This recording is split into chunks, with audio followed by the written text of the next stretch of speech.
YouTube మిత్రులందరికీ నమస్కారం. కొన్ని రోజుల గ్యాప్ తర్వాత చాలా ఇంపార్టెంట్ వీడియోతో మీ ముందుకు వస్తూ ఉన్నాను. ఈ నెల అంటే జనవరి 19 నుండి ఫిబ్రవరి 3వ తారీఖు వరకు కేరళ రాష్ట్రంలో ఒక కుంభమేళా జరగబోతూ ఉంది. ఇది చాలా ప్రత్యేకమైన కుంభమేళా.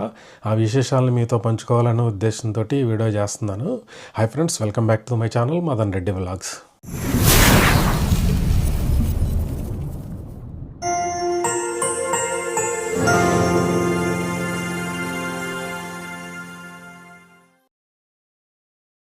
ఇదేంటి కుంభమేళా సాంప్రదాయం నార్త్లోనే కదా, అందులోనూ అది 4 చోట్లే జరుగుతుంది కదా, మరి ఈ కేరళ కుంభమేళా ఏంటని అనుకుంటున్నారా?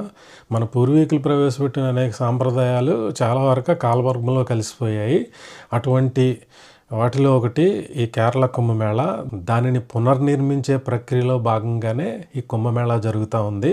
మన భారతదేశంలోనే అతి పెద్ద సాధు సమూహంగా చెప్పబడే జునా అఖాడా ఈ కార్యక్రమానికి నాంది పలికింది.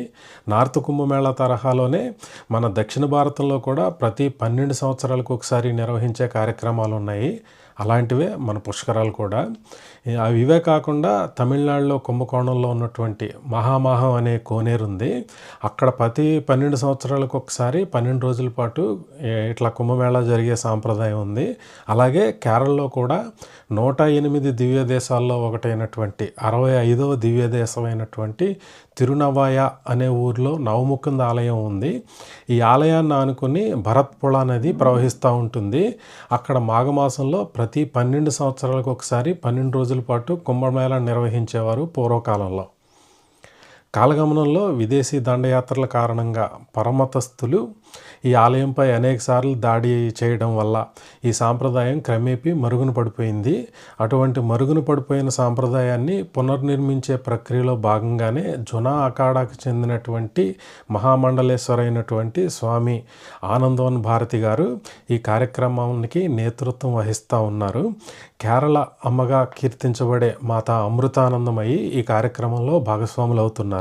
ఇక వివరాల్లోకి వెళ్తే, పరశురాముడు బ్రహ్మదేవుని ప్రార్థించి లోక కళ్యాణం కోసం ఈ తిరునవాయి దగ్గర ఒక యజ్ఞం చేయమని చెప్పేసి అర్థిస్తాడు. పరశురాముని కోరిక మన్నించిన బ్రహ్మదేవుడు అక్కడ ఒక మహాయజ్ఞాన్ని నిర్వహిస్తాడు. అప్పుడు భారతదేశంలోని పుణ్యనదులన్నీ గంగతో సహా ఇక్కడ ఉన్నటువంటి నీలా నదిలో వచ్చి కలుస్తాయి. అలా కలవడం మూలంగా ఆ నదికి భరత్పుళ అని చెప్పేసి పేరు వచ్చింది. ఈ సందర్భాన్ని పురస్కరించుకొని అప్పటి నుండి ప్రతి 12 సంవత్సరాలకు ఒకసారి అక్కడ మాఘమాసంలో ఒక ఉత్సవాన్ని నిర్వహించే సాంప్రదాయం మొదలైంది. ఈ క్షేత్రం యొక్క విశిష్టత అయితే అంతా ఇంత కాదండి. పితృదోషాల వల్ల వచ్చే కష్టాల్ని తొలగించే దేవుడిగా ఇక్కడ విష్ణుమూర్తికి పేరు. అందుకనే పరశురాముడు ఇక్కడే తన పితృదేవతలకు తర్పణాలు వదిలి పితృకర్మలను పోగొట్టుకున్నాడని చెప్పేసి చెప్తారు. అందుకనే ఇక్కడ పితృకర్మలు చేసే సాంప్రదాయం బాగా ప్రసిద్ధి. ఇక్కడ స్త్రీలు కూడా పితృకర్మలు చేయవచ్చు, ఎలాంటి ఇబ్బందులు లేకుండా. ఇక ఆలయ విషయానికి వస్తే 9 మంది యోగులు కలిసి ఇక్కడ విష్ణుమూర్తి విగ్రహాన్ని ప్రతిష్ఠించారని చెప్తారు. అంతేకాకుండా నదికి ఇంకో ఒడ్డున బ్రహ్మ శివుని ఆలయాలు కూడా ఉంటాయి. అందుకని ఈ ప్రాంతాన్ని త్రిమూర్తి సంగమగా కూడా పిలుస్తారు. ఈ నదికి పొన్నాని అని చెప్పేసి ఇంకో పేరు కూడా ఉందండి. నావ అంటే పడవ అని అర్థం కదండి. అంటే పితృదేవతల అసంతృప్తి కారణంగా సముద్రం అంత కష్టాల్లో చిక్కుకున్న వారిని ఇక్కడ నవముకుందుడు తనే నావగా మారి ఆ కష్టాల నుంచి వారిని, వారి పితృదేవతల్ని కూడా రక్షిస్తాడని చెప్పేసి భక్తుల నమ్మకం. అందుకనే ఇక్కడ స్వామికి, ఇక్కడ ఊరికి తిరునవాయ అని పేరు వచ్చిందని చెప్పేసి చెప్తారు. ఇక్కడ స్వామి పేరు సుందర దేవస్వామి. ఈయననే మనం నవాయ ముకుందగా పిలుస్తారు, నవాయ ముకుందన్ అని పిలుస్తారు. ఇక అమ్మవారి పేరు వచ్చేసి మలర్ మంగై తాయారు. ఇది కేరళలోని 13 దివ్య దేశాల్లో ఒకటి, 108 దివ్య దేశాల్లో 65వది. ఈ ఊరు పిన్ కోడ్ వచ్చేసి 682021.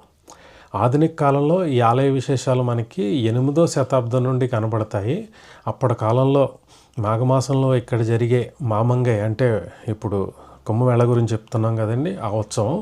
ఈ ఉత్సవం నిర్వహించి ఆ సమయంలో రాజులను పట్టాభిషిక్తులను చేసేవారు.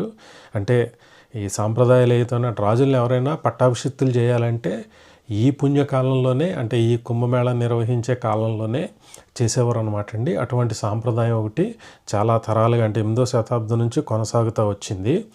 కానీ 15వ శతాబ్దంలో మొదలైన పరదేశస్థుల ఆక్రమణ తర్వాత, ముఖ్యంగా 18వ శతాబ్దంలో టిప్పు సుల్తాన్ కేరళని ఆక్రమించినప్పుడు, అంటే కేరళ మీద యుద్ధానికి వచ్చినప్పుడు ఈ ఆలయాన్ని ధ్వంసం చేయడం జరిగింది.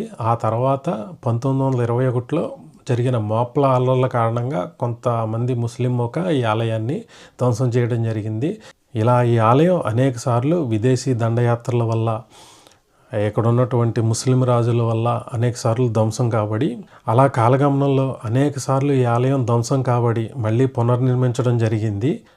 ఈ మామంగే సాంప్రదాయం మాత్రం దాదాపు 240 సంవత్సరాల తర్వాత మళ్ళీ ప్రారంభం కాబోతూ ఉంది. వీలైన వాళ్ళందరూ ఈ ఉత్సవంలో పాల్గొనండి. ఇక ఇక్కడికి ఎలా చేరుకోవాలంటే, ఈ తిరునవాయ్ అనేది మలప్పురం జిల్లాలో ఉందండి. మనకందరికీ తెలిసిన పాలక్కాడ్, కేరళలోని పాలక్కాడ్ రైల్వే జంక్షన్కి దాదాపు 91 కిలోమీటర్ల దూరంలో ఉంటుంది.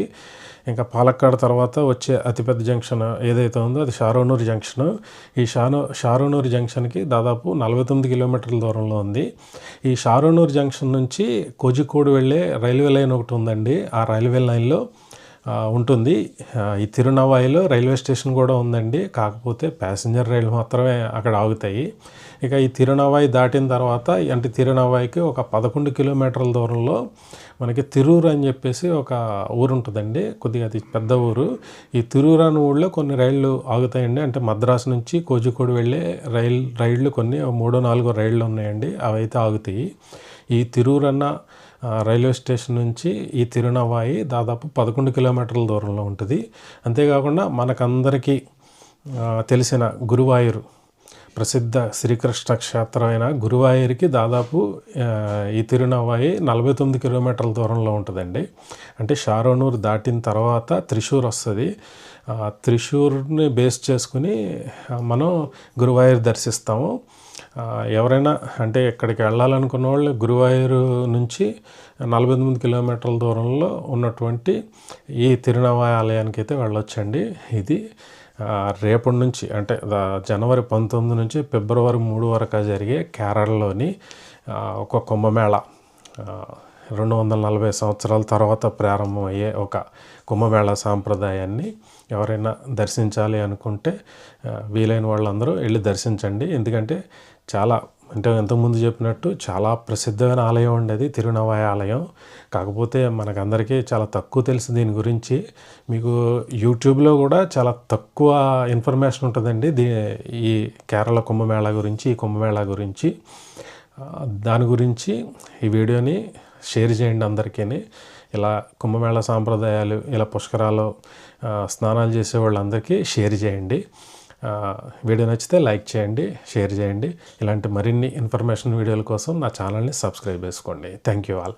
ఇక ఈ కుంభమేళా గురించి కానీ, ఎట్లా వెళ్ళాలన్న దాని గురించి కానీ ఎవరికైనా డౌట్స్ ఉంటే కింద కామెంట్ సెక్షన్లో కామెంట్ చేయండి.